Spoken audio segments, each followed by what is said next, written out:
कि देवबंदी शिया सुन्नी बरेलवी में बढ़ गए, अपने अपने मकसदों से इसीलिए हट गए। अपनी अपनी मस्जिदें हैं, अपने अपने पीर हैं, सरकशों में जंग खाए सारे टूटे तीर है, सैकड़ों खुदा है जिनके।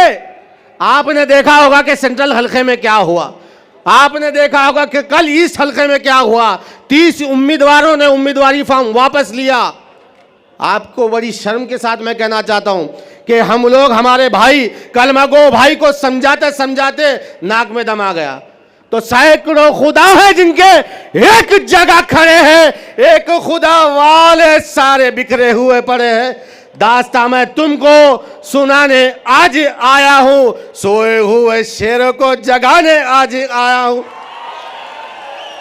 तो मेरे शेरों याद रखो, ये आखिरी वक्त हमारे पास बचा है, ये असेंबली का इलेक्शन हमारे पास बचा है। इस मौके को जाने मत दो, इस मौके को जाने मत दो। मेरे भाई, मैं सिर्फ 2 ही मिसाल देकर अपनी जगह लेना चाहता हूं। आज पूर्व विधानसभा से इम्तियाज जलील साहब को उम्मीदवारी दी गई। आप लोग जानते हैं कि किस तरीके से उम्मीदवार इधर से उधर और उधर से इधर हो रहे।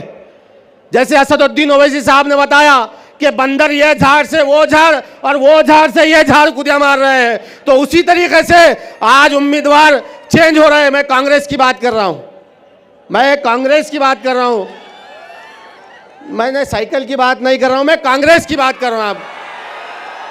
तो कांग्रेस के पहले जो तो देशमुख साहब को दिए, फिर लहू शिहाड़े साहब को दिए। क्यों दिए? इम्तियाज जलील साहब वहां पर आए। वंचित बहुजन अघाड़ी के पहले मराठा समाज के हमारे भाई को दिए। हमने कहा कि वंचित समाज तमाम तबकों की बात कर रहा है, मगर आपने देखा कि जिस तरीके से इम्तियाज जलील साहब को उम्मीदवारी दी गई तो वहां पर एक जोकर को डाल दिया गया।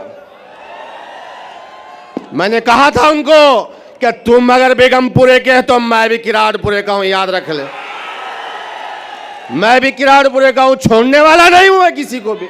अगर तुम मेरे कायद के खिलाफ अनाप शनाप बकोगे तो हमारे मुंह में भी जबान है, याद रख लो। मगर तुम भी फायदे में रहेंगे तो सब फायदे में रहेंगे, नहीं तो तुम हमको बोलेंगे तो हम भी तुमको छोड़ने वाले नहीं। और मैं सिर्फ एक मिसाल देकर अपनी जगह लेना चाहता हूं कि हमारे कायदीन थे, हमारे जो कायद थे, जो पहले मजलिस इत्तेहादुल मुस्लिमीन में थे। मैं एकदम साफ बात कहना चाहता हूं, उनके खिलाफ नहीं कह रहा हूं मैं। वो आज कह रहे हैं कि उनके साथ नाइंसाफी हुई। मैं एक मिसाल दूंगा शारक साहब और अपनी जगह लूंगा कि वो कह रहे हैं कि उनके साथ नाइंसाफी हुई। मैं बताता हूं आपको कि घर में अब्बा होते, अब्बा ने क्या किए कि कुश्ती के लड़ाई में पहले छोटे बेटे को उतारे। अब छोटा बेटा एक फाइट में गिर जा रहा, एक बार गिर गया, 2 बार गिर गया, तो अब्बा यानी कि असदुद्दीन ओवैसी साहब ने बोले अब घर का बड़ा बेटा दाढ़ी वाला कूदेगा और दाढ़ी वाला अतुल सावे को गिराएगा इंशाअल्लाह ताला।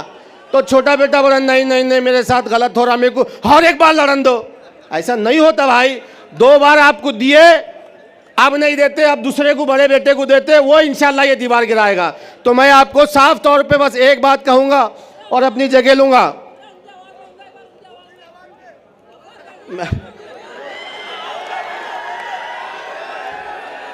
क्या बोलते तुम? बोचा क्या बोचा, क्या बोलते तुम? मेरे को नहीं आता भाई उनकी आवाज निकालना, और गलत होता अल्लाह मुझे माफ करे भाई। इतना ही कहूंगा कि आप लोग मजलिस के है या नहीं है, हाथ उठाकर नारा लगाओ, नारा तकबीर। इम्तियाज जलील साहब तुम आगे आप बढ़ो। बहुत बहुत शुक्रिया।